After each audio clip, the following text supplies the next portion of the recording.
herself an established entertainer. I was one of the stars in the Tony Newley show. There was Tony Newley, Lynette Ray, and the Four Ramblers, plus others. And I would go across, and you won't, any of you remember this, to the Moo Cow Milk Bar in Manchester or Liverpool or Birmingham, bringing back a cup of coffee because he would be sitting in the dressing room writing music for the next show. And so I would be trotting across, and I'd knock on the door of the dressing room and say, "I brought you a cup of coffee, Val," and he'd say, "Oh, thanks, love." I ain't gonna marry in the fall. I think eventually I asked him, "Why don't we get married?" I don't think he actually asked me. In fact, I'm sure of it. Is it not true that I introduced you to your lovely lady? You introduced me to my wife. That's true. Incredible. Yes. Actually, I didn't intend you to marry her. I just wanted you to meet her. I know.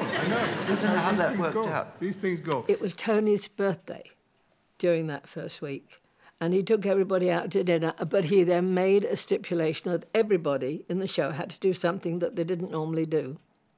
And Val sat on a stool and played Froggy Went A-Courtin', and he did right on. And Tony Newley said to him, "That's what you should do." I felt, ladies and gentlemen, he was with a group called the Ramblers. That's right, yeah. Ramblers. But you had such a singular talent and such warmth. I thought one day that lad will probably be on his own, you know, have a big hit show. I'm still trying. Yeah.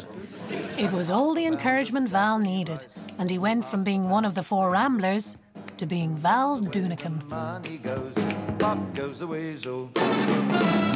Up and down the city roads, in and out of the Eagle, and that's the way the money goes. Up goes the weasel.